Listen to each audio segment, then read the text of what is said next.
Telugu Desam party के नौ मुंतखबा रुकने parliament Ram Mohan Naidu का कहना है कि आंध्र प्रदेश के मुसलमानों से रिजर्वेशन का किया गया इंतखाबी वादा पूरा किया जाएगा। उनका कहना था कि हमने जो वादा किया है उसमें कोई तब्दीली नहीं की गई है। उनका कहना था कि एक तवील अरसे के बाद तेलुगुदेशम के पास एक मरकज़ी वज़ीर होगा। हमने अब तक कोई मुतालबे नहीं रखे हैं। हमारे ताल्लुकात इतने मुस्तहकम हैं कि हम मुनासिब वक्त पर मुतालबात के लिए कोई फ़ैसला लेंगे। उन्होंने बताया कि रिजर्वेशन से मुतालिक हमारे मौक़िफ़ में कोई तब्दीली नहीं आएगी।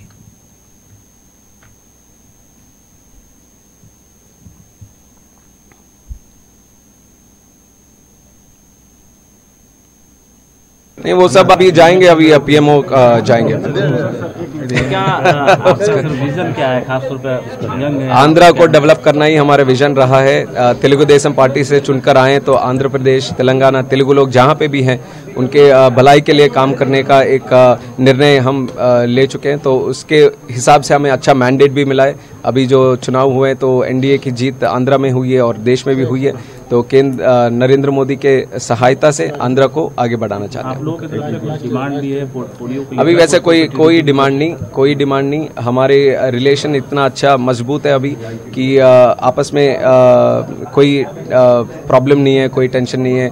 आपस में इतनी अच्छी तरह से डिस्कशन होने के बाद ही हम निर्णय लेके आगे बढ़ रहे हैं। उसी तरह से चलेगा। बहुत खुश है क्योंकि ये बहुत दिन बाद हमें टीडीपी में केंद्र मंत्री फिर से बनने का एक मौका मिला है।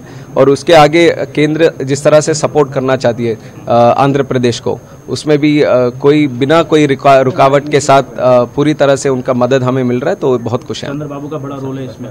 यस, ज़रूर है कि आज ही नहीं, पहले भी आप देखिए केंद्र सरकार में कभी पहले भी गठबंधन जब हुए थे उसमें भी उनका बहुत बड़ा रोल था। आज भी होने वाला है और वो केंद्र हमारे नरेंद्र मोदी के नेतृत्व में हम आगे बढ़ेंगे। आरक्षण भी बड़ा मुद्दा बन गया।